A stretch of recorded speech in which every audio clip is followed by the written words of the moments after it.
Hello everyone. Last लेक्चरनी अंदर આપણે કણનું જે કોણીય વેગમાન એના સૂત્રની વાતો કરી, એના કાર્ટેશિય ઘટકો છે તેની પણ ચર્ચા કરી અને સાથે સાથે ચાક ગતિ માટે ન્યૂટનના ગતિનો જે બીજો નિયમ છે એને સામ્ય વિધાનની પણ આપણે ચર્ચા કરી। પરંતુ આપણે જે કોઈ બી અત્યાર સુધી કોણીય વેગમાનની જે ચર્ચા કરી છે તે માત્ર ને માત્ર એક કણ માટે હતું। આજે આપણે કણોના બનેલા જે તંત્ર છે એ તંત્ર માટે જે કોણીય વેગમાન છે એ કોણીય વેગમાન અને જે ટોર્ક વચ્ચેનો જે સંબંધ એની આપણે ચર્ચા કરીશું। સૌપ્રથમ આપણે જે કણોનું બનેલું તંત્ર હોય એ કણોના બનેલા તંત્રનું કુલ કોણીય વેગમાન કેટલું હોય એની આપણે ચર્ચા કરીએ અને ત્યારબાદ આપણે કણોના બનેલા તંત્ર માટે કોણીય વેગમાન અને ટોર્ક વચ્ચેનો સંબંધ મેળવીએ। તો આપણે જાણીએ છીએ કે અહીં સૌપ્રથમ જો એક વાત લખી દઈએ કે કણનું કોણીય વેગમાન, તો એના માટે આપણે લખીશું L = R × P। આપણે કહી શકીએ, જો ધારો કે સંદર્ભ બિંદુ કોઈ પણ આપણે લીધું હોય, સંદર્ભ બિંદુને અનુલક્ષીને જે સ્થાન સદિશ છે તે R અને એ જે કણનું રેખીય વેગમાન છે એ સ્મોલ p નો જે સદિશ ગુણાકાર એ સંદર્ભ બિંદુને અનુલક્ષીને એ કણનું કોણીય વેગમાન હતું। આજે આપણે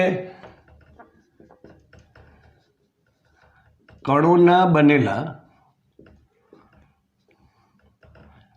તંત્ર માટે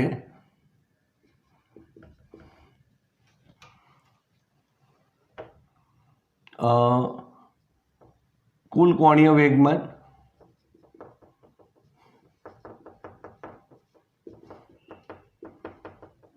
અને ટોર્ક વચ્ચેનો સંબંધ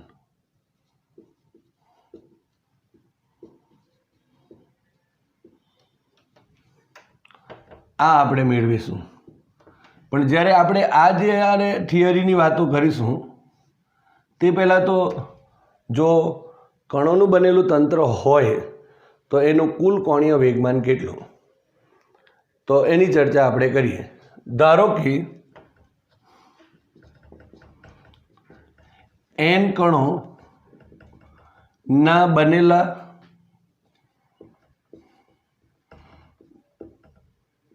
તંત્રમાં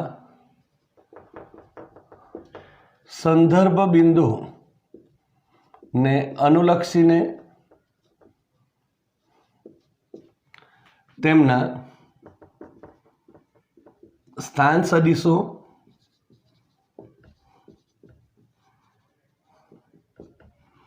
R1 R2 અને ... અપ ટુ Rn હોય અને તેમના રેખીય વેગમાન અનુક્રમે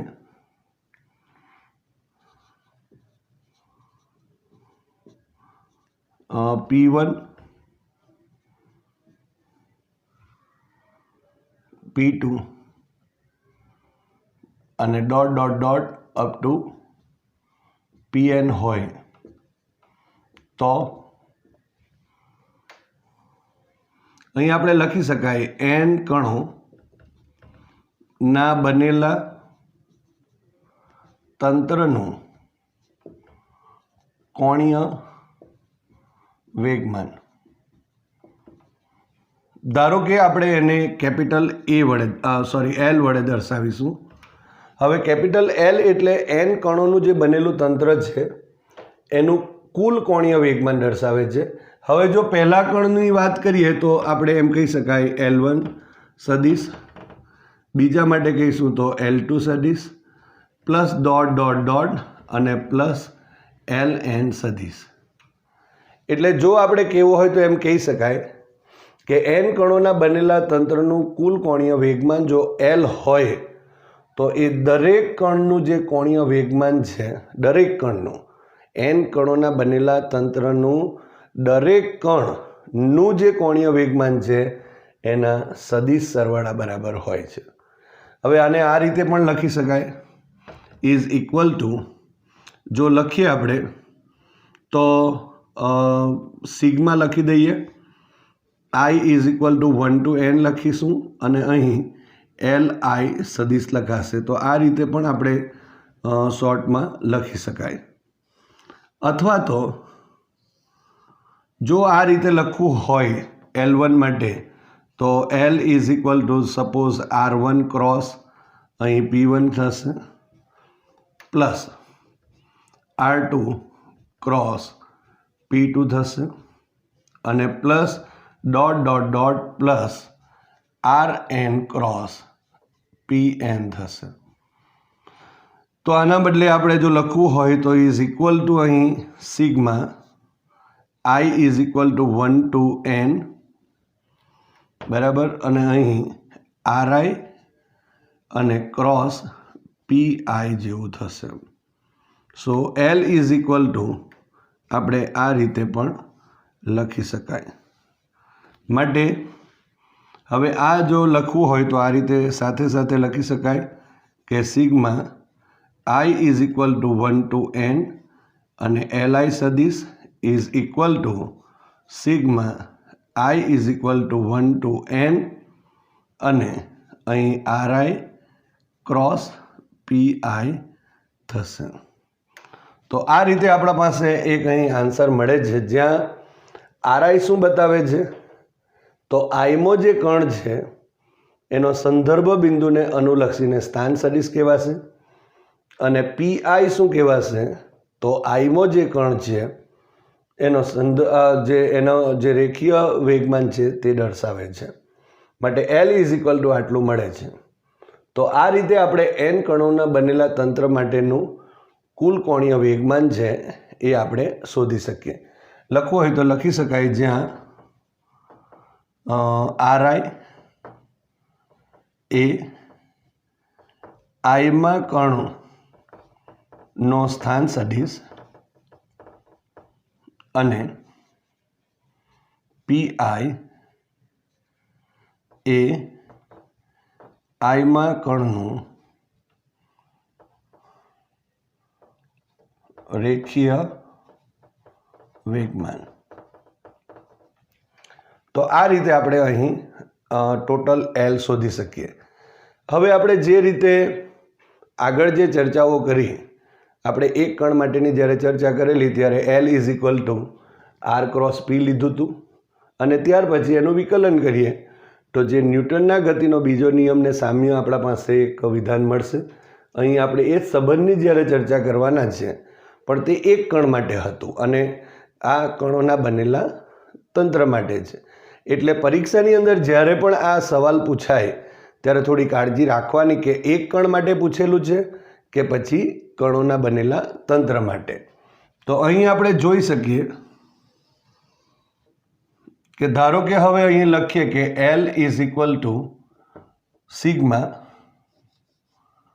i is equal to 1 to n અને RI ક્રોસ અહીં PI થશે, જ્યાં i is equal to 1 to n દર્શાવે છે. હવે અહીં લખીએ સમય t ની સાપેક્ષ વિકલન લેતા માટે અહીં આપણે કહી શકાય L is equal to dl by dt is equal to અહીં sigma i is equal to 1 to n કાઉન્સમાં લખી દઈએ. અહીં RI ટેમનું ટેમ રવા દઈએ અને પીનું વિકલન એટલે dpi બાય dt થશે અને પ્લસ અહીં dri બાય dt અને ક્રોસ અહીં pi થશે. તો આ રીતે આપણે અહીં દર્શાવી શકાય કે જ્યાં અહીં dl by dt is equal to sigma I is equal to 1 to n. હવે તો ઇઝી થઈ ગયું, dp બાય dt એટલે કેપિટલ F લખીએ છીએ, તો અહીં ri ક્રોસ fi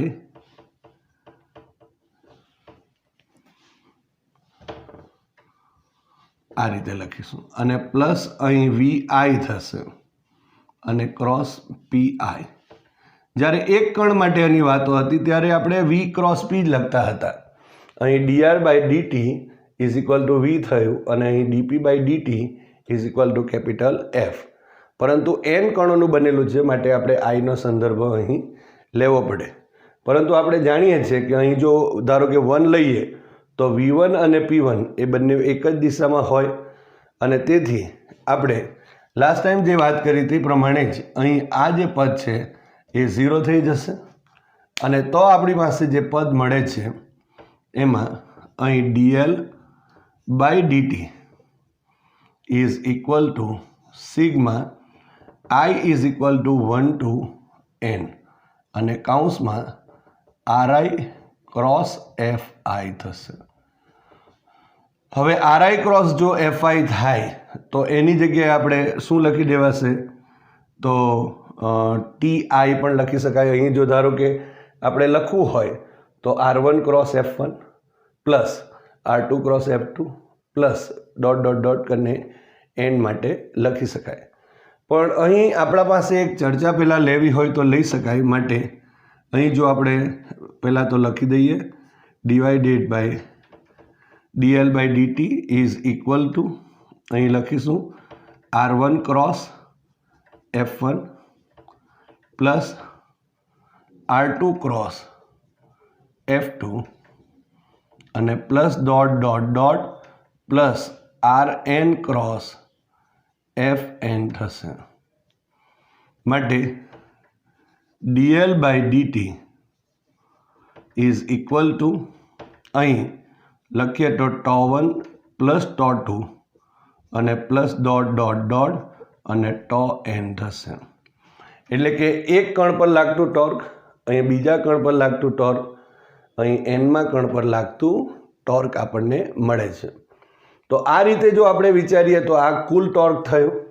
માટે અહીં લખી શકીએ કે dl by dt is equal to અહીં τ થશે, જ્યાં τ એ બીજું કંઈ નથી પરંતુ એ તંત્ર પર લાગતું કુલ ટોર્ક કહેવાશે. તો આ જ વાતો આપણે જ્યારે કણોના બનેલા તંત્રમાં જ્યારે વાતો કરેલી ત્યારે dp by dt is equal to capital F આવતું હતું, જે આ પદને શું બતાવે છે? સામ્યતા. પણ ફરી એકવાર ત્યાં પણ આપણે બે ચર્ચાઓ કરેલી. ધારો કે f1 plus f2 plus f dot dot dot fn જો હોય તો ઇઝ ઇક્વલ ટુ f અથવા તો dp by dt is equal to આપણે f લખતા હતા. ત્યારે જે પરિણામી બળ મળતું હતું એ પરિણામી બળ બીજું કંઈ નથી પરંતુ આપણે જાણીએ છીએ કે એ બાહ્ય પરિણામી બળ છે. આપણે સાબિત બી કરેલું ત્યાં. એનું રીઝન શું? એનું રીઝન એટલા માટે કારણ કે આપણે જાણીએ છીએ કે જો કણોનું બનેલું તંત્ર હશે તો એ કણોના બનેલા તંત્રમાં અહીં જે કણ છે એ કણ પર બે પ્રકારના બળો લાગે છે. એક બળ જે છે તેને આંતરિક આપણે બળ કહીશું અને બીજું જે છે તેને બાહ્ય બળ કહીશું. એટલે r1ના પણ બે પોઈન્ટ હતા. એક તો ધારો કે બળ f1 હોય તો એના વાત કરીએ તો બે પ્રકાર, એક આંતરિક અને બીજું બાહ્ય. પરંતુ જે આંતરિક બળો જે છે, આંતરિક બળો એટલે અંદર અંદર કણો કણો વચ્ચે લાગતા જે બળો છે જેની કાર્યરેખા એક સરખી અને કાર્યરેખા ઉપર એ પરસ્પર વિરુદ્ધ દિશામાં હોય અને એટલા માટે એનું પરિણામી જે બળ મળતું હતું આંતરિક પરિણામી જે બળ કહેવાય એ પરિણામી બળ શું મળશે? શૂન્ય થતું હતું. અને એટલા માટે અહીં પણ આપણે એ જ રીતે વાત કરી શકાય કે અહીં fi જો કહીએ તો આ જે fi મળે છે તો એ એફઆઈમાં પણ એટલે કે પરિણામી બળ છે, આ એ પરિણામી બળ છે. પરંતુ આ જે એન કણ પર લાગતું જો પરિણામી બળ હોય, અહીં લખી શકાય, જો આપણે વાત કરવી હોય તો આ રીતે કહી શકાય, એફ આઈ સદિશ એટલે શું લખતા હતા, F1 plus F2 plus dot dot dot અને પ્લસ શું થતું હતું, Fn. તો આ જે બળો છે એફઆઈની વાત કરીએ તો 1 to n આવી જાય છે બધાનો. અહીં આ સિગ્માની વાત કરીએ તો sigma i is equal to 1 to n છે, ધારો કે, તો આ રીતે લખી શકાય. પણ અહીંયા જો આપણે કહેવું હોય તો એમ કહી શકાય કે અહીંયા જે એફઆઈ છે તે બે પ્રકારના હોય. એક તો એક્સટર્નલ બી હોઈ શકે અને ઇન્ટરનલ પણ હોઈ શકે. પરંતુ આપણે જાણીએ છીએ, ધારો કે F1 લઈએ તો F1 internal plus F1 external, પણ ઇન્ટરનલ ફોર્સ જે છે તે તો પરિણામી 0 થશે. એટલે જે કોઈ બી તંત્ર પર લાગતું પરિણામી બળ હતું એ માત્ર ને માત્ર બાહ્ય બળ જ હતું.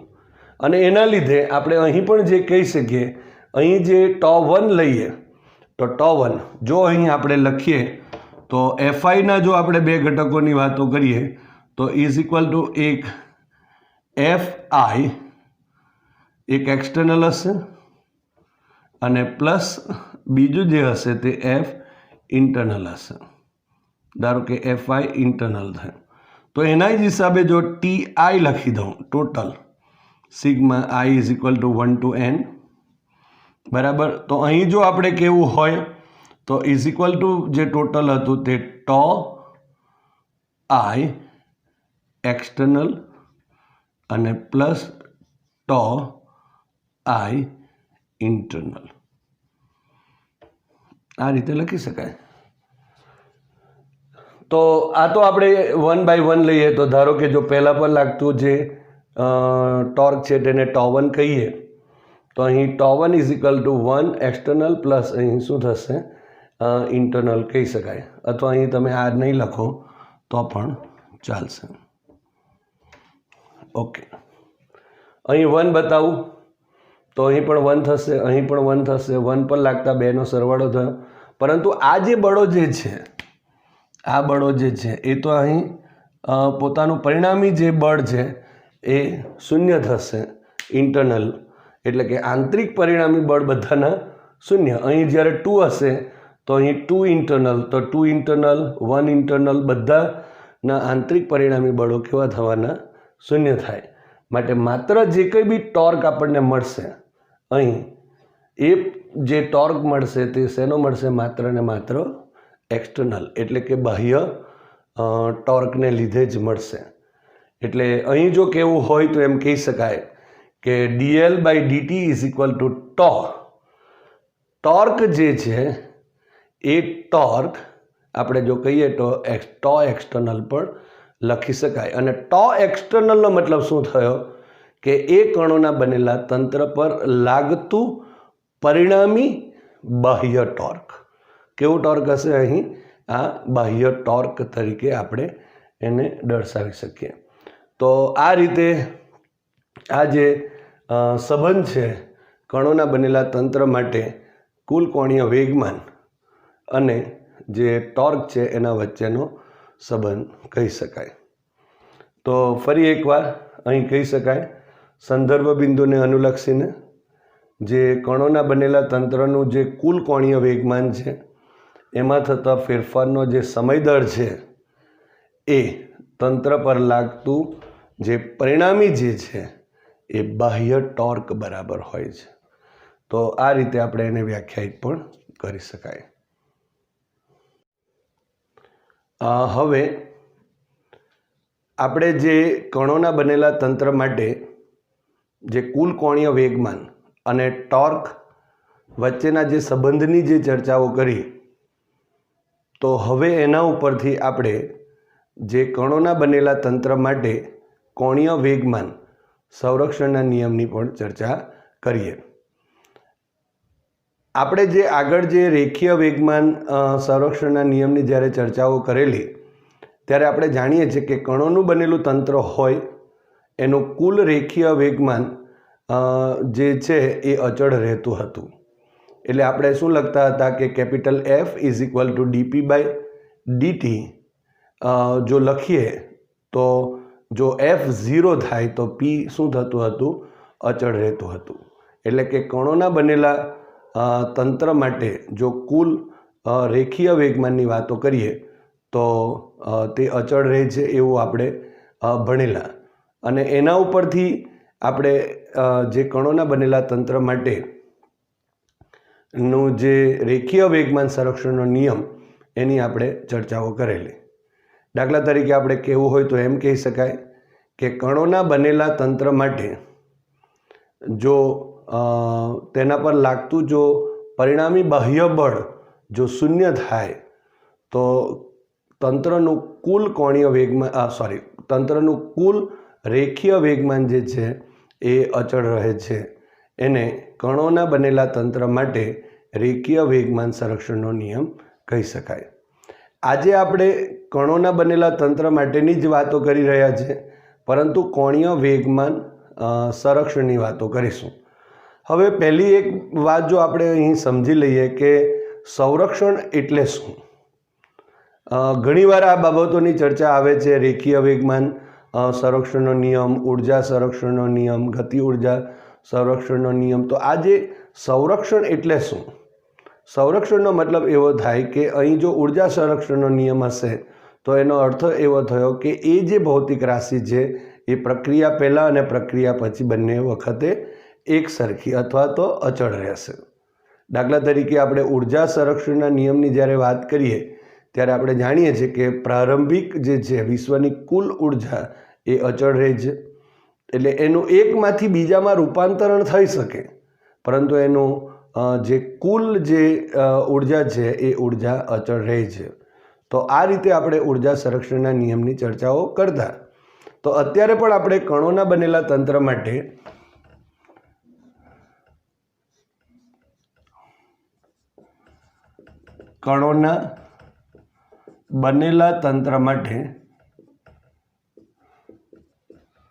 કોણીય વેગમાન સંરક્ષણનો નિયમ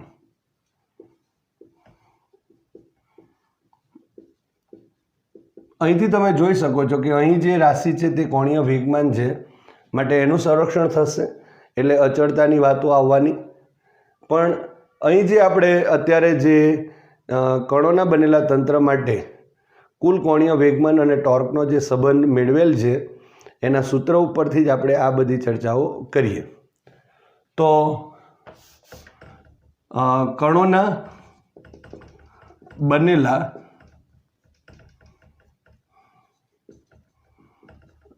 તંત્રના કુલ કોણીય વેગમાન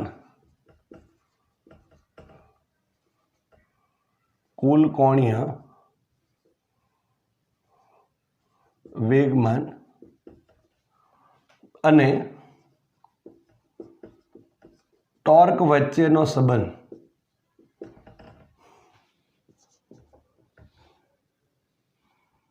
જો આપણે લખીએ તો અહીં dl/dt ઇઝ ઇક્વલ ટુ અહીં ટો થશે.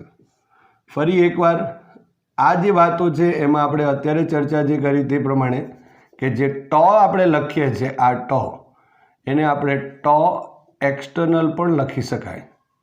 આ રીતે લખી શકીએ.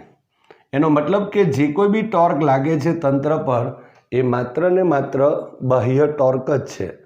માટે આપણે જો અહીં કહેવું હોય તો એમ કહી શકાય કે સંદર્ભ બિંદુને અનુલક્ષીને જે કણોના બનેલા તંત્રનું કુલ કોણીય વેગમાનમાં થતો ફેરફારનો સમય દર એ તંત્ર પર લાગતા પરિણામી જે બાહ્ય ટોર્ક છે એ ટોર્ક બરાબર હોય છે. તો આ જે સંબંધ છે એના ઉપરથી હવે જો આપણે કહીએ કે જો ટો ઇઝ ઇક્વલ ટુ જો 0 હોય તો, જો ટો ઇઝ ઇક્વલ ટુ 0 હોય તો અહીં તમે જોઈ શકો છો કે ટો જો 0 થશે માટે અહીં dl/dt ઇઝ ઇક્વલ ટુ 0 થયું.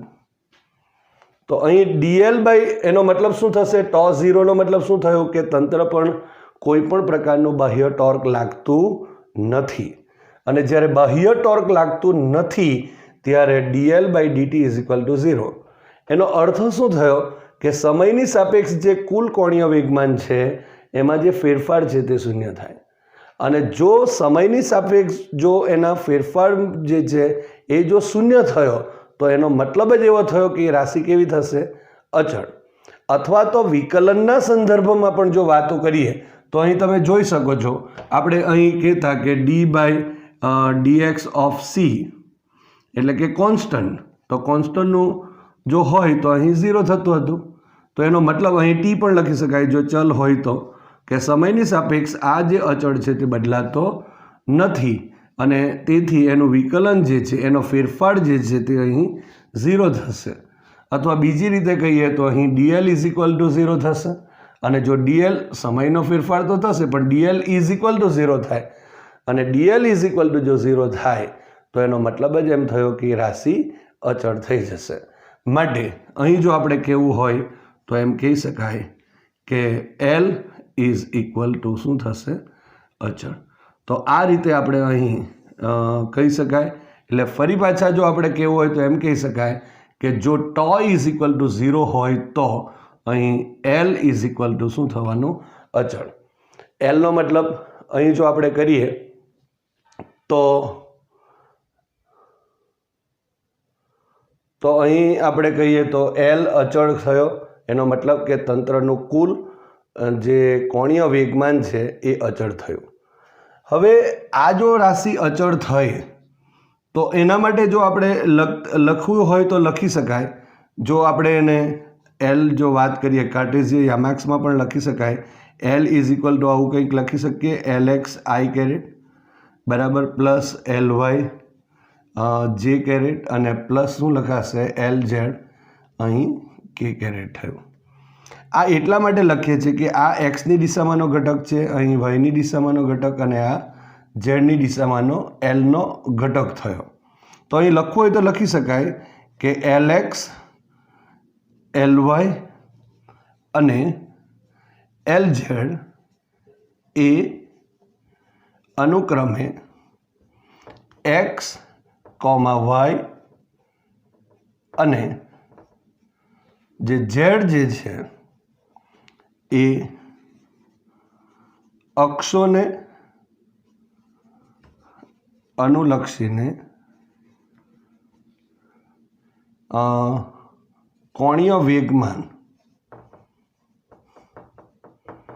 ના ઘટકો છે. એટલે સાદી રીતે આપણે જો વાતો કરવી હોય તો આપણે જ્યારે એક કણ માટે ભણેલા તો L is equal to small L is equal to L X I caret plus L Y J caret plus L Z K caret લખતા હતા, અને એમાં પણ આપણે કીધું હતું કે અહીં એલ એક્સ એટલે એક્સનો ઘટક છે. તો એ જ રીતે અહીં જો આપણા પાસે જે તંત્ર છે એ તંત્રનું કુલ કોણીય વેગમાન જો એલ હોય તો એનો એક્સની દિશામાંનો ઘટક જો એલ એક્સ હોય, વાયની દિશામાંનો ઘટક એલ વાય હોય, અને એલ ઝેડ એ ઝેડની દિશામાંનો ઘટક હોય, તો જો એલ જો અહીં અચળ છે, એટલે કે એલ જો અચળ હશે, એ અચળ ક્યારે થશે કે એના આ જે ઘટકો છે એટલે કે એલ એક્સ એલ વાય અને એલ ઝેડ ઘટકો પણ શું થવા જોઈએ? અચળ હોવા જોઈએ. એટલે જો આપણે અહીં લખીએ કે જો એલ સદિશ જે છે એ જો અચળ હશે બરાબર, તો માટે અહીં જો લખવું હોય તો એલ એક્સ પણ અચળ કહેવાશે, અહીં એલ વાય એ પણ અચળ થઈ જશે, અને એલ ઝેડ એ પણ શું થશે? અચળ થશે. એટલે એનો મતલબ એમ થયો કે અહીં જે કણોનું બનેલું તંત્ર છે એનું કુલ જે કોણીય વેગમાન છે એ કુલ કોણીય વેગમાનનું સંરક્ષણ થયું એમ કહી શકાય. અને જ્યારે એ સંરક્ષણ થાય ત્યારે તંત્રનું કુલ કોણીય વેગમાન એ અચળ રહે છે, અથવા તો એક્સ વાય અને ઝેડ અક્ષના સંદર્ભમાં જો વાતો કરીએ તો એમ કહી શકાય કે એના જે કુલ કોણીય વેગમાન છે એના જે ઘટકો છે એ અક્ષોને અનુલક્ષીને જે ઘટકો છે એ પણ અચળ થશે એમ કહી શકાય. અને એના ઉપરથી જો આપણે અત્યારે નિયમ જો કણોના બનેલા તંત્ર માટે જે કોણીય વેગમાન સંરક્ષણના નિયમનો જો આપણે વ્યાખ્યાયિત કરવો હોય તો આ રીતે કહી શકાય કે જો કણોના બનેલા તંત્ર પર લાગતું જે બાહ્ય ટોર્ક જો શૂન્ય થાય તો એ જે કણો છે એનાથી બનેલા તંત્ર જે છે એનું કુલ કોણીય વેગમાન અચળ રહે છે. એને કણોના બનેલા તંત્ર માટે જે કોણીય વેગમાન સંરક્ષણનો નિયમ કહેવાય. ખૂબ જ અગત્યની બાબતો છે, પાછળથી પણ એનો ઉપયોગ આપણે કરીશું.